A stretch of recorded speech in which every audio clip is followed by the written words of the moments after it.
It's a challenging time to be a teacher. We don't get paid a lot, the days can be long and exhausting, demands from students, parents, admins, and districts can be intense. There is always room for improvement and there is always more to do. There are always new procedures to learn, new programs to run, new strategies to master. But it's when our fire burns the lowest that we remember our purpose. We teach because we're resilient. We teach because we're problem solvers. We teach because investing in kids is one of the highest callings we can imagine. We teach because we know that the classroom can be a place of magic and possibility. We teach because we have an unquenchable fire for learning and a passion to share it. We teach because our colleagues are some of the best human beings we will ever meet. We teach because we have an opportunity to influence the global citizens that will make this world a better place. If you're still on fire for learning and growth, join the Teachers on Fire Roundtable for conversations that will warm your heart, spark your thinking, and ignite your practice. You'll hear from real people and real educators with real solutions, not make-believe perfection, but ideas, inspiration, and a path toward change and transformation in K-12 education today. My name is Tim Cavey. I'm an 8th grade teacher, assistant principal, and the host of the Teachers on Fire podcast. I'm inviting you to join us at the Teachers on Fire Roundtable. Because you matter, your voice is important, and we are all better together.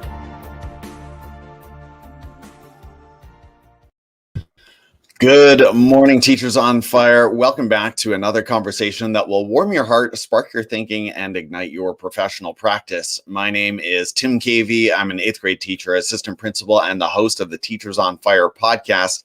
And I'm honored to be joined today by a panel of assistant principals, teachers of teachers, or teachers with teachers, or lead learners. We go by different names. And I am so excited to speak with them about the year that was, this 2020-2021 year. We're going to be talking about the strengths, the weaknesses, the opportunities and threats ahead, how we can learn from this year, how it can actually be a blessing, and how we can move education forward as a result. Just before we dig in and we get to meet our guests, I want to say hi to a couple of audience members. Look who it is. It is my brother. Hi, Andrew. Thanks for joining. And it's another brother. Hello. So far we've got a lot of Cavies here on the panel and in the show. Well, that's a lot of fun. Thanks, guys, for turning out here today. So, panelists, who are you? What is your current context in education? Chris, let's start with you. Hi, I'm Chris Nicholas. I'm assistant principal out in Washington Academy out in Belvedere, Illinois. I just finished up my 3rd year of administration. So I agree, it's been quite a year. So thank you for having me on today. My pleasure. Giovanda. Good morning. I am Giovanda Tucker. This is my 2nd year as an assistant principal in Dinwiddie County, Virginia. All right, 2nd year. Welcome, Amanda. Hi, Amanda Fabian from Katy, Texas. Serve as an assistant principal and formerly an instructional coordinator. And I work in a pretty large school district and school, and so it's been trying to meet all the needs of our staff and our students this past year. I can only imagine. I know we'll get into that more. And Jonathan. Good morning, everybody. Yes, Jonathan Moore. I've just completed my 1st year as an assistant principal in Greensboro, North Carolina. All right. Yeah. And I was saying a few moments ago to Jonathan, when I saw his post on LinkedIn about surviving that 1st year, I was like, yeah, I can resonate a little bit. I'm looking forward to hearing more about your journey, Jonathan. And it's great. I have to say that we are all sort of still new at this, still all within 3 years. That wasn't necessarily planned. I just sort of went down through my Twitter list of APs and administrators, and here we are. So thanks again for joining me. We've got a few more hellos in the audience, and that's great. Let's move into our first question. So we are going to work through a SWOT analysis. And if you're not familiar with SWOT, it stands for strengths, weaknesses, opportunities, and threats. And I've even got a Google Doc open that I may or may not take a few notes in. We'll see. Certainly after this broadcast is over, I may do some of that too. But our first question is, what was one of the biggest strengths or wins from this year? Let's celebrate. Now, that may be a little bit counterintuitive because some people feel like, wow, I considered leaving the profession during this year. but let's start with the positive. Jonathan, what comes to mind for you? So when I think of a strength, I would say that this year taught not just myself, the rest of the admin team, but our teachers and our community. It taught us to be flexible. This year, our district threw out so many different responses to how we're moving forward. 1 week we're doing this, then they transition to doing this. So it really taught us how to think quick on our feet, work together, collaborate. So I will say the number one strength of being flexible this school year. I like that a lot. And I think too, and you may have mentioned this, but I'm just rolling back through the year and thinking about the number of times that government protocols and restrictions and regulations changed, right? We had to pivot, not just last March, but a whole number of times over the year that was. Chris, what comes to your mind for strengths and wins? I'd say one of the big strengths that we found was definitely similar to Jonathan. It's like that flexibility of the student, staff, and the community. Like we also found I'd say a big strength was our communication with our communities, staff, and teachers. Like this year, there was a lot of that. Like we don't know as an admin team how we're gonna pass it along to everyone else, and being able to be transparent about that. It's like, hey, we don't know because tomorrow everything could change. And I felt like it grew a stronger bond with everyone instead of ripping us apart. So I'd say that's the biggest win for me.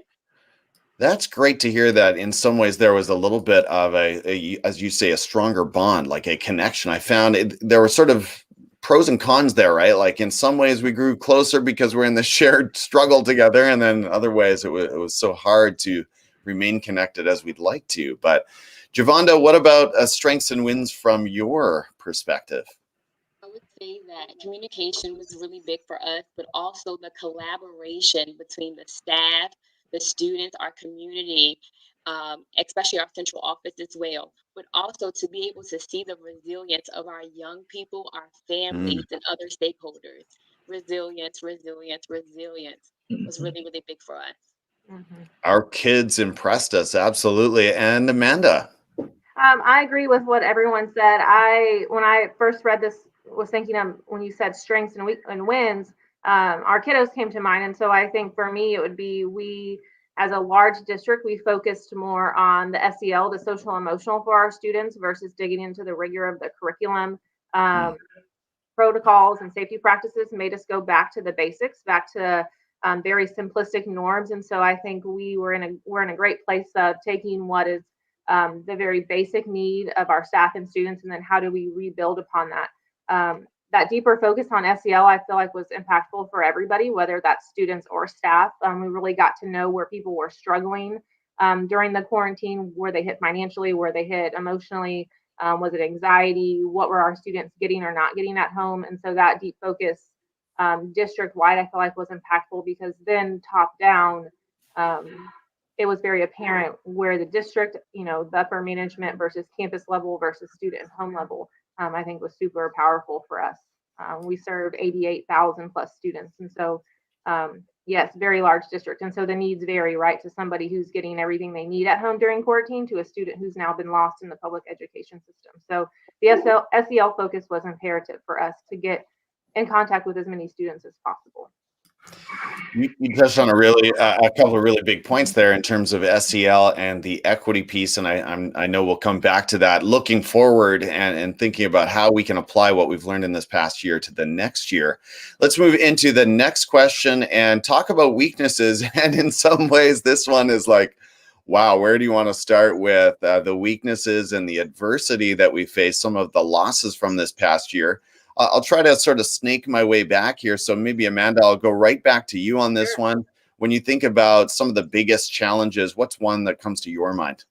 I think one of the biggest challenges for me when I think about put on my mom hat was parents and students losing those milestone memories, right? Kindergarten graduation, senior graduation, like those were in a big picture little losses, but for that student or that family in that moment was a huge loss, right? Like, you struggled to have a kid, now they're in kindergarten, now they're not having that cap and gown, graduation, and you don't have those pictures. So on a small scale, those memories that were missed were losses for us. But then big picture is we, like I mentioned, I'm in a very large district in Texas, and we have students who are still lost students that have not reconnected with us from quarantine. So we have to figure out how are we going to get in connection with them. Our district offered free Wi-Fi where they could pick up devices and hotspots and stuff like that. So we were trying to be very proactive in making sure students could reconnect. But then even though people have reconnected and have come back to campus, Texas was open this school year. We had students in the building. They could also participate in virtual learning at home if that's what their family opted for. But ensuring that people are being upfront and honest, right? Really telling you where they're struggling, not saying, yeah, everything's great, I have all that I need, we're making things work. But if they're truly struggling, a financial deficit, they don't have the skills or the resources at home, are they being honest so us as a campus and larger as a district can meet the needs of them as parents and as students? So I think that was one of our biggest struggles we still see today. Kids who have opted in virtual learning, are they really home due to safety concerns, or are they traveling the world? Are kids at home getting what they need, right? We've had kids come back to us halfway through the school year and say things that their parents have told them, how they have decided to impart the knowledge of quarantine and COVID to their students was not always true. And so we have kids come back into our building who are terrified when they don't need to be terrified. So undoing a lot of those myths and misconceptions that students bring with them because of the way their parents chose to handle it. So I think that's a not necessarily a loss for us, but something that we didn't anticipate, right? That we're working through as we ended this year and we'll roll into next. Yeah, well said. Giovanda, what comes to your mind? What was one of the biggest challenges in your world? I think for me, like Amanda said, she said a lot of great things, and I'm like, yes, yes, yes to everything that she said. I know as a mom, like I worried about all of my students. When they're all in the building, I can just, all over the building, can go see all of my young people. But this year we had, half of our students were virtual. And so I tried to make sure that what my in-person kids were getting, were the same things that my virtual students were getting. And it is very hard. We've had students that, lost their parents, lost, guardians. We've had staff members, including myself, to lose people close to them during the pandemic. And so I just worried so much about the mental health of not only our students, but also our staff. I wanted to be in all places at one time, but I could not. And so it caused me to have not frustration, but I was just so concerned. It was like heaviness on my heart and just trying to make sure that everyone was okay. Chris? I agree with, the list is so long, but my building, our biggest loss, I would say, is we always push like that for our younger kids, that play-based and that collaboration working with each other. And this year we had no desks in our building, and then having to go to that social distancing, 6 feet space. And then it's like, all right, teachers, we need you to go back to distancing the kids, have them in rows in this way. And our teachers have strived so amazingly with move these desks together, have these kids collaborate, work in different settings, pace. And the teacher had to be, when we finally came back in person, I had to be like, all right, I'm at the front of the room. Obviously it's good for safety, but then our kids didn't get that social piece that part of the reason they came back into the building for was that virtual part. Their social interactions was very limited. And I know our teachers, they pushed to the limits on what they could do based on the bandwidth of our district's wireless capacity. That was one tough thing. And then even they said, losing those students that we couldn't get a hold of, that were already truant, even on a normal in-person year, having them go virtual, we lost that with them. And it's hard because we had a lot of families move, and so we couldn't even do home visits. They were still able to patch in occasionally. And then also, you mentioned it before, there's teachers that just, losing teachers from our profession is just a big loss, in general, because this year was too rough, and it not nothing on them. It's just, this was a tough year for a lot of people. And we definitely showed our endurance as educators here to last out the year. So any teacher that chose to leave, it's God, we'll miss you, definitely.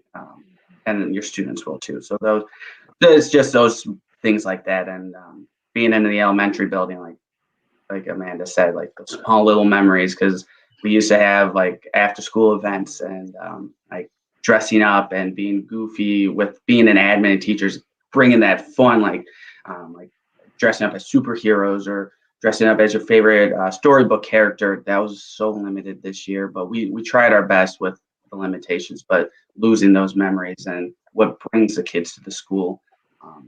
Those are, I'd say, some of our weaknesses and losses. Yeah, for sure. Jonathan. Well, I just want to say, I mean, Amanda, Giovanda, and Chris, y'all did a great job answering that question. I mean, everything that y'all said, I definitely agree with. I guess I would just kind of more emphasize more about I feel like we lost a little bit of our sorry, I can't speak today, tradition of what it's like to be like, I'm work at Northern Middle School, a Northern Nighthawk. We are huge on that connection piece and building relationships. And to be honest, we felt like a piece of that was gone this year. Our kids came back to us starting in March, and it was shocking to see how they lost how to communicate with each other. And just that being out since last March, that was a shocker for us. So we really had to do a good job with trying to engage students and build those skills again about how to communicate with each other. So that's one of the things we're trying to do planning wise this summer is what does it look like to build back traditions? What is it like to have a strong culture and climate of our school? Because this year it was really tough for our students. So I would definitely say that was one of our greatest losses is that tradition of what it's like to be a part of our school and communicate with each other and just build that strong relationship. Mm-hmm. You all raised so many points and I resonate with all of them. I think a couple of quick things that come to my mind. I'm going to say wearing a mask all day. Never did really get used to that. Still got to finish that out for a couple more weeks here in my world. And missing out on those big assemblies. I really missed that too. So I was blessed to be in a face-to-face context all year from start to finish, but certainly still even within and Giovanda, I think you or somebody spoke to that about how, even coming back doesn't really always mean fully coming back to normal. So that's a frustration for sure. Well, as we move through the SWOT analysis, I do want to end with opportunities so we can round this out on a positive note. All right. So we're going to move into the next question, which is, what do you see as one of the biggest threats moving forward after we've experienced this year? And I've heard one a lot on Twitter. I'm sure some of you have seen it as well. But what is one danger that we face as we reconstruct the school experience? Jonathan, I'll go back to you. What comes to mind? Yes. So the biggest threat for me would be us trying to go back to normal. At this point, when we go back next year, it's not going to be normal. Yes, the kids might be back into the building full time, but we know that this pandemic has took a toll on not just our students, our families, but our staff. So we want to make sure that we are being intentional in what we're doing so that we are merging what we've learned from this year to enhance where we're going next year. So I would definitely say that's where our mindset is right now. It's not going back to normal, but make sure that we're moving forward so we can actually do what's best for all students. Yeah, well said. I don't know. I mean, I see that a lot on Twitter. That was kind of the one I was waiting for. And I agree. I think just shifting right back to the way things always were without learning from this is probably the biggest danger. That might be the one that really stands out. So I'll just throw it out to the other three of you. Give me a wave if you've got one more that comes to mind, but maybe that's in a nutshell. Does that capture the threats that we face as we move forward? Yeah. All right. Yeah. So jump in if something else comes to mind, but I'm going to move into the next question, which is, as I said, the positive one. So what do we take away in terms of opportunities from this year? How do you see this year changing education in a positive way? Chris? There's so many opportunities from this year. And it kind of go off of that thread, like people want to go back to normal, but we've learned so many ways to meet the needs of the kids this year. Like that's one of my favorite opportunities that we have is we finally have that opportunity to change education for the student needs. I just recently heard Dr. Patrick Hardy do a keynote at a conference, and he compared education to cars. Look how much cars have developed since the first car, and that was within like a couple hundred years. Public education's been around for way more than that. And if you look at the pictures, it's always been sitting down, boards on the wall, teacher, students. That concept's the same. This year, we've learned like how we can reach everyone, how we can adjust it, because they always talk about that. Oh, now we got that gap to worry about. It's like, whoa, this is a chance for us to meet those students' needs. Like, hey, where was that kid actually? Were they fine over the time out of the building, SEL wise, academically? So that's one of my most exciting things is like we as an education, it's a huge organization of people that are here for the kids. We get to finally look at education and say, how can we make it better? Especially that fact that we lasted through a pandemic so far and it's still prevalent, but I'm getting really excited, like thinking about all the opportunities that we have for those kids. Yes. All right. That's the spirit we need to bring back to our buildings and communities for sure. Giovanda, what about you? What's one thing that you want to bring back to your context in the fall? Well, I agree with Chris and Jonathan. The one thing is to not go back to what we're used to. This school year showed us exactly what we're made of and how flexible we can be to provide those meaningful learning experience for our young people, whether they're in person or not. I truly believe that this year moving forward, we learn that we can reflect, we can reset, and we can rebuild. So, not going back to what we're used to.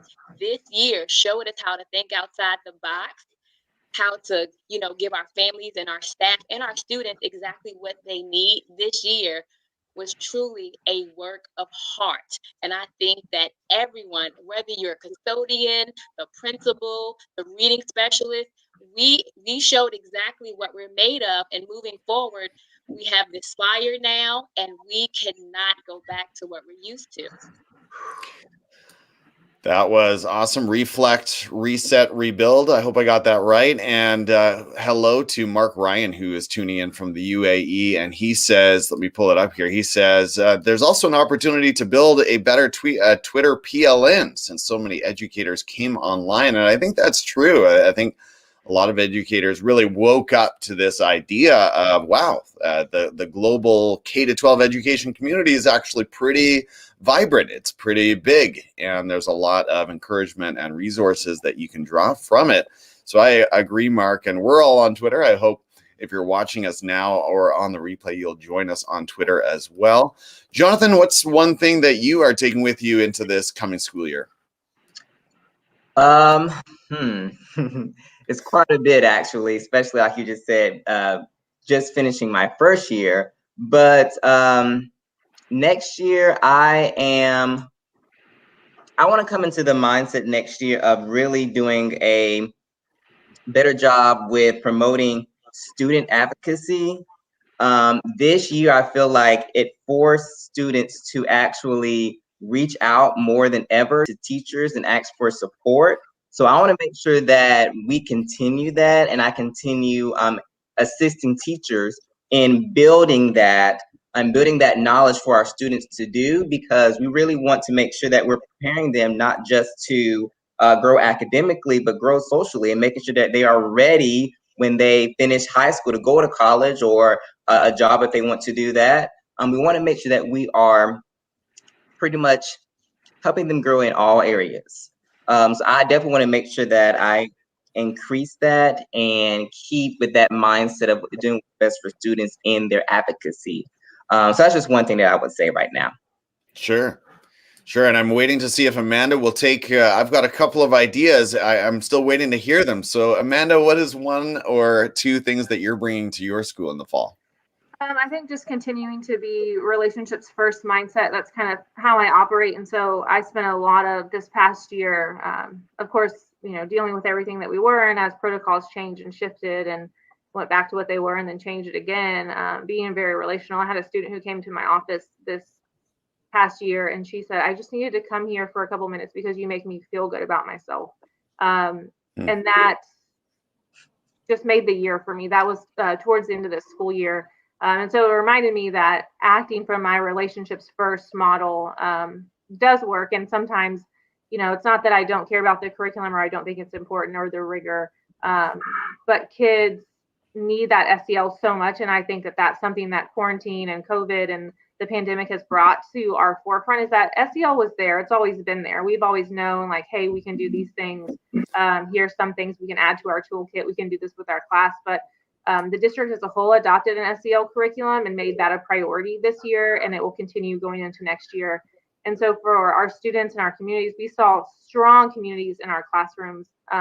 Our campuses came together, our district came together, because every campus could talk to each other and say, hey, we're using the same curriculum and here's what we're doing. We've had success with this, and this is what it looks like in our classroom, in our campus, in our art room, in our music room, so to speak. And so I think it reminded us that, like, we can't do it alone. We're not meant to do it alone. And so not only did it remind the staff, but it reminded the students. And so that connectedness, that even if kids were at home, we were getting them to connect. Even if they were at school, doing social distancing and all that with their desks, we were finding ways to get them to connect and build community. And so I think just continuing to do that, build community, acknowledge others, what they're doing well, what they're struggling with, and continuing to be relational, because we were hardwired, right? We were created to be relational. And that's something that when we use that to our benefit and to our advantage, wonderful things happen. And so continuing to be that way, not only for the staff that I get to serve, but for the students as well. So. Yeah, I'm with you there as well. We are created to be relational is the line that jumped out to me. And I think based on that, the remote learning was really tough. And I know some kids in different contexts, I mean, depending on your needs, that may be the norm, distance learning or home-based learning might be the norm. But in general, I would say it was really tough on kids, especially young kids.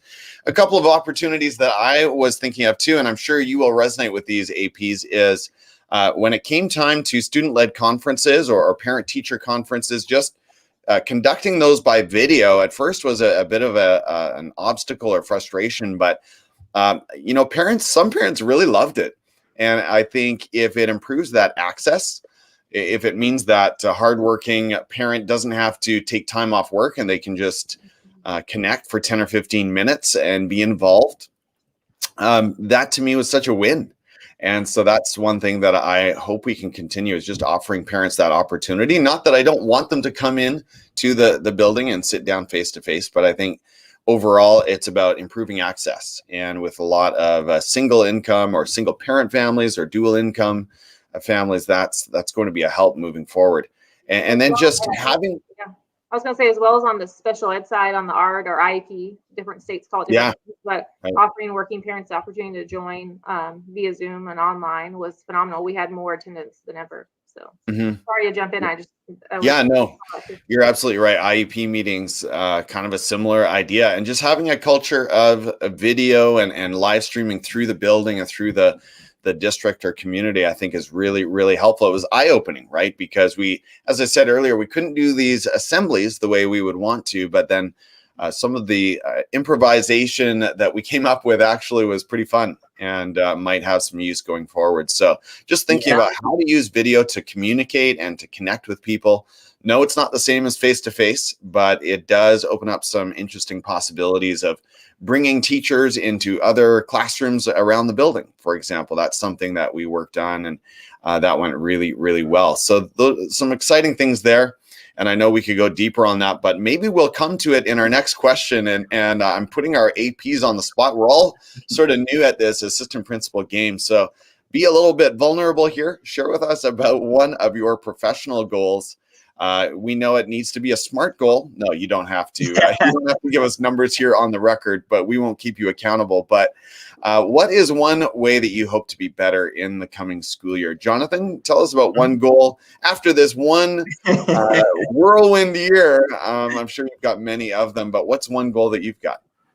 Yes. So, of course, once you finish your program, you are ready to get started with being that instructional leader. And I feel like this year that did not happen as much just because of everything going on, managing just the staff and safety and everything. So next year, I want to make sure that I go back to that mindset of being an instructional leader and actually making sure that we're having impact during PLCs, making sure that we are doing a better job in analyzing data, making sure that we're meeting the needs of our students. I don't know if you all are doing the NTSS program where you all are, but making sure that we are identifying small groups. All of that is the mindset and the goal that I want to accomplish for next year. So really doing a better job in having my hands in the instruction of next year. Because we do know that we do know that our students are behind. We got our scores back, and it was expected. I will say that. I mean, this was a tough year. It was expected, but we do know that we're going to have to do intentional work and making sure that we are drilling down to the skills and standards that our students really need to grow. So that's where it is for next year. Well, you didn't use the term learning loss, but I'm sure if you spend any time on Twitter, you'll see the fire that always ignites when that term appears. And I think, lots of different opinions about that idea, but you spoke to it, Jonathan. I mean, the reality is some students were underserved. Some students missed out on instruction and missed out on some learning this year. I don't think we can deny that. Now, the way we frame that and the way we respond, maybe that's what we can talk about. But Chris, what about you? What's one professional goal that you're setting for yourself this year? So my biggest thing is I want to build the narrative. So if you're not building your building's narrative, building your staff's narrative, the excitement for your building, someone else is. And with how COVID has kind of put education in certain lights in certain schools, that's my focus. I want to build it where school's a safe space. And when Amanda said that she had a student come to her classroom or her office saying that's safe, that hits me right on the heartstrings, because that is the greatest feeling in the world. I want to have that all the time. I'm not all the time because of meetings and stuff that would be awesome, but sorry buddies, you gotta wait. But I had two things that happened this year that I brought me to tears when I reflected about it later. Was we have our students that are wheelchair bound and stuff, and one of them has been really working hard on just walking and walk to me, and I was oh my God, I gotta stay strong during this moment. I want to cry with happiness. Another kid has been struggling with sight words, came into the building, a remote kid, to read me the sight words. I was asked for me to. I was this is the greatest thing ever. I didn't get to see this kid all year, so having that and understanding that these kids come to school, and sometimes it's safer for them, and I want them to know that. Nothing against home life, but realistically, in some communities, home life is very random, undetermined, and when they come to school, we're safe. And yeah, sometimes we get those behaviors, but those kids feel comfortable after school, and that's why I want to build the narrative, talk about how great we're doing. Yeah, we'll get with the academics, but that culture piece, what are we doing? One thing that I want to continue is we have a high Hispanic population, so I started trying to introduce more Spanish, and I am not fluent whatsoever, but I've been practicing. I introduced it in our morning announcements for our dual language programs, and constantly trying to push translations for our families. And that's one thing I want to continue, because I've been getting a lot of positive feedback when they say, hey, it's always been provided in English, or we always focus on these things. And I was no, I want to bring in all the communities, all the cultures and everything, trying to make sure that everyone knows school's a place for safe. And once you feel safe, then you can get that learning done. And if I don't build that narrative, someone else is, and it's not going to be how I want it. So I'm being selfish on this one. I want that positive, everyone's safe, everyone's here narrative for our school culture. Yeah. Well, I hear making the building more of a safe space, investing in kids, and Duolingo. Chris, Duolingo this summer. We're going to hold you accountable. Giovanda, Giovanda, and then Amanda. Giovanda, what's one professional goal that you are setting? Well, I'm really big on the importance of relationships. I think the work that we do, and it's so amazing, but building those relationships, building them and maintaining them. I think I do a really, really good job of that, but I want to take it up a whole notch. Ever since the pandemic hit, I've seen I call my babies. I've seen my babies struggle. I've seen some of our staff struggle, but just being there, being more present in the community as well. I go to soccer games, football games, dance recitals, but really going out into the community and seeing our young people. Yes, we hear about the curriculum, but guess what? When the relationships are not there, then how effective are we being? I want to be more present in the community. I want to see our young people. I want to meet them where they are so that we in the school can take it up to the next level for them and their families. Yeah, awesome. And Amanda, one professional goal from you. Yeah, like Giovanda, continue to be relational, but really my strong focus, this being going into the third year, being out of the classroom, right, so to speak, outside of the classroom. Similar to Jonathan, just coming back in on instruction, making sure that I'm also being able to serve as a strong instructional leader, have some professional development lined up this summer, specifically on content that's kind of changed for us, but also areas of my weakness, trying to be very intentional about those areas that I don't know if I could speak as confidently about. One, maybe because I haven't taught that or it's been so long. So instructional leader will be my number one going into this next year. Yeah, that's where my mind goes too. I want to be in classrooms more regularly. I'm giving myself an F on that one. and something that I really enjoyed as a teacher in my last context from the assistant principal in that situation was sort of a weekly bulletin of not only news, but links to interesting blog posts and videos, and something that I wrestle with that is kind of a tangent perhaps, but I don't want to overshare with my staff in terms of like, hey, have you seen this blog post? Hey, check out this video, check out this podcast. I feel like I could do that every day. And frankly, I wish they would all just jump on Twitter, but that's not going to be for every teacher. So I don't know. I mean, a bit of a tangent, unscripted, but would anyone like to speak to that particular challenge of, when it's asynchronous, when it's not in that faculty meeting, how do you share with your teachers, or do you just not?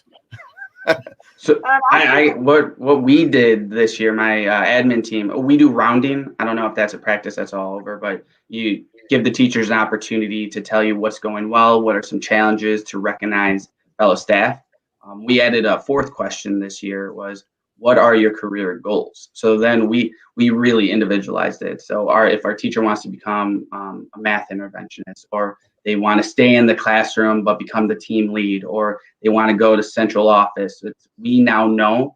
So then we're able to be like, hey, we've got these opportunities for you. Or I saw this blog post, and I'm not sharing it to everyone. It's like, hey, it's these individual teachers. So then I got that one-on-one relationship. And then also if there's like, I have a teacher that wants to go into reading interventionist. Anytime our reading interventionist do some type of activity, and if it's during the teacher's prep time, or if we need to get that teacher a sub, which is always a challenge in my district is getting subs, but we're able to now know that those opportunities are possible to get that teacher to try it out and see if they like it, get ideas to actually try to bring back from it, and then let them know, hey, is that where you want to continue? Or it's like, oh, it's not what I exactly thought. Maybe I wanted this one. And that way we're not having our teachers leave the classroom if that's where their true calling was, or that's where they want, or if they do, they're doing it with their biggest strength, and that's what they wanted, and they know what they're getting. Yeah, keeping it one-on-one and targeted. I think there's definitely that's important. That's so important to be in touch with the growth of each educator. Someone else wanted to speak to that though, and let's say you do have something that you want to share some really good resource on learning targets, for example, with all of your teachers. Do you have a certain way or time or format that you do that sharing in? Give me a wave if you'd like to speak to that. Yeah, I through our email system, I do a lot of delayed delivery through the role. I try not to send anything that's going to like shake their day right during the instructional day. But it's also like some people don't check their email after 4 o'clock, and so I do a lot of sending that type of information around like the 3 o'clock time frame, just so it's there. But they're starting to wrap up the day, depending on what they're doing that last 30 minutes of our instructional day. So we release at 3:30. So that way they see it, they know it's kind of on their forefront, but it didn't hit them after hours, and it didn't hit them in the chunk of their instructional time. For example, also this year, trying to get teachers on Twitter, we had a paraprofessional who's now going to enter his first year of teaching going into 2022. And I was just talking to him about Twitter, the power of connecting, growing your learning network, that kind of thing. And he was like, no, I don't have time for that. And so I kind of spoke to him on some different opportunities. Now this one, I can add to that list, but how you can connect with others, learn what's going on around the nation, not just Texas, not just KDISD, and how you can connect and learn and grow from others and opportunities that come from that. And so a lot of what I do on Twitter, staff-wise, I just try to talk to them and model that. And then we've seen kind of our district maybe 6 years ago had a push to get on Twitter, and some people have fallen off, some have come, some have stayed. But just modeling that behavior, talking to them about things that we're doing as an administrative team, that I'm doing, personally. And then, like Chris said, getting to know our teachers and what are their aspirations. When I came to the school that I'm currently at, one of our 5th grade teachers, she was so quick to tell me I want to be an instructional coach. Well, no one knew prior to me coming there that she wanted to be an instructional coach or had that aspiration. So helping plug her into PD, getting her connected. She never wanted to be on social media. Now she is, and she's connecting with other ELA instructional coaches and learning so much before even getting into that role. I think modeling it and then just being intentional about when you're blasting out that information. It's not that they don't want it, right? They just have to be ready to receive it. So, yeah. Yeah, you raised some really good points. And I've heard that too. I don't have time for Twitter. And of course, that's usually said by people who don't understand that 5 minutes a day is really, you can have a thriving Twitter life with 5 minutes a day. So it's not really, that's not really the actual reason. We know that it's really more about interest or not understanding the platform. But, the one other thing, and I know we aren't really here to talk about Twitter, but one of the things that I think happens is that educators sort of try Twitter, and they'll jump on or create an account and they'll throw out a few tweets and they'll get crickets, and so that's a turnoff, and they'll sort of just leave. And so I think there's actually a little bit of a training and encouragement that has to happen there. And I would say to any educator, if you're just jumping on Twitter, if you're watching us live or on the replay, let us know, tag one of us. We'll put you on instant notifications for a while and make sure to give you some love every time you tweet. Okay, so there's an offer. You can hold me to that. Well, we've got 2 more questions, and they're both kind of looking ahead into this summer. The first one is, what is one book that you are hoping to dig into? I know some of you are already on your summer vacation. I'm very jealous of you, but Jonathan, have you got a book list started? Give us a title or 2 that you're hoping to get to. Yeah, so I actually just purchased a book called, it's in my room, but it's called Checking In. It's by Michelle Williams, and it talks about depression and how to overcome that. And I know this year has been a lot for just people in general. So this is a great time to just check in with your mental health. So I'm definitely going to be reading that this summer. All right, Checking In. Giovanda. I'm going to be rereading Relentless by Hamish Brewer, but also I'm going to cheat real quick. The 5 Languages of Appreciation in the Workplace. And that's by Gary Chapman and Dr. Paul White. All right, and I'm familiar with the 5 love languages in the marriage context. I'm interested to hear, I guess, workplace. Why not? Why not? That makes a lot of sense. Chris, what about you? What's on your reading list? So I got them a while ago, but the 2 books from Kafele about the Principal 50 and the Assistant Principal 50. Sorry, Mr. Kafele or Dr. Kafele, they've been sitting on my counter waiting for the summer to read them. And then I have 2 kids, so like sitting down to read that book's tough. But got the Audible app, so my one I'm looking forward to is How Children Succeed by Paul Tuff. I got that recommended to me. It's on my next to play. So like that one, I feel like I'm more guaranteed to get to, but I'm going to try to do the Assistant Principal 50 as well when I get to sit and relax outside. Awesome. And I'll say this again, I said it off air with the panel, but Baruti Kafele, I always stumble a little bit over his first name there, but he is a phenomenal AP leader or education leader. He has a live streaming course that he runs every Saturday. So if you are with us live, make sure to catch him elsewhere on the YouTubes. Find his channel and tune in. He brings the fire and a lot of learning for APs as well. So make sure to check out his work and those books that Chris mentioned. Amanda, what's on your reading list? Yeah, I bought it a couple months ago, but Thrivers by Michelle Borba, so a little bit student centered, but it goes over 7 character traits that students that are happy, healthy, and high performing embody. And so learning about those traits, one of them is perseverance, which I think is so important moving from this year into the next. all the time actually, but I think, it's really a center of our attention right now, how we persevere through everything. So Thrivers by Michelle Borba. She also has an Unselfie. That was the first book. She has tons, but it's kind of a companion to Unselfie. So looking forward to getting into that this summer, and then how to take her words and work and bring them to the campus for the fall.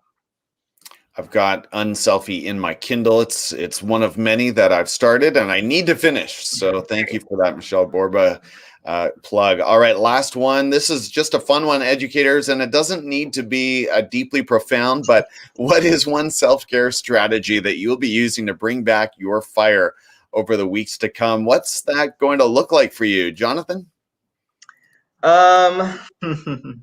Well, even though our students and teachers are gone, I'm still working until the 30th. So I'll be running out at 3:15 on the 30th. So it's starting in July. My goal is just to relax and binge watch TV. Like, I haven't had the time to just sit down and watch TV. Like, I have not had to do that. So that is my goal, is to relax. Netflix, Hulu, all of that. That is what I'm doing. All right. Sounds like a good recipe for July. Chris, what about you? So one thing that comes with the summer months is I always look for at the end of the week, and I just did it this morning before hopping on here, but there's a local farmer's market that I always go to. They got amazing pierogies. So it's always like, I get that every Saturday morning with my wife and daughters, and it's just, we sit on the square. It's just, that's what recharges me every year. So like, if the start of the year is tough and I comes to spring, it's like, hey, my farmer's market's coming. Like, I'm getting my pierogies back. I'm going to enjoy a nice coffee, get to play on the square with my daughters. That's my recharge. That sounds nice. Are those deep fried pierogies? Yes, they're amazing. Delicious. Some cheese and potato pierogies with bacon and onion. It's delicious. Gets me back there every Saturday. Yeah, I'm with you. Giovanda, what about you? Summer self-care. Just finding a healthy balance, making sure that I am not bringing so much work home and making more plans and trips for my son and I. All right, that sounds good as well. And Amanda? Just like Chris, I have kids at home, and so I find that if I wake up, if I kind of stay on my morning wake up routine and give myself that time in the morning, kind of me time, whether that's workout or whatever it is, then I'm fully attentive to the kids and their needs and playing and crafting and doing all those things. So even though we're, off for summer, I'm going to still wake up and early-ish and have some time to myself. So then the rest of the day can be devoted to family and the kids and whatever we're getting into. So that's it. I mean, morning time is me time. That's how it goes. Well, thank you again to all of my guests. I usually end with a round of how can we connect and continue to learn with you. I know Jonathan is definitely on LinkedIn in a big way. And I think Amanda's on Instagram. But other than that, it's basically Twitter.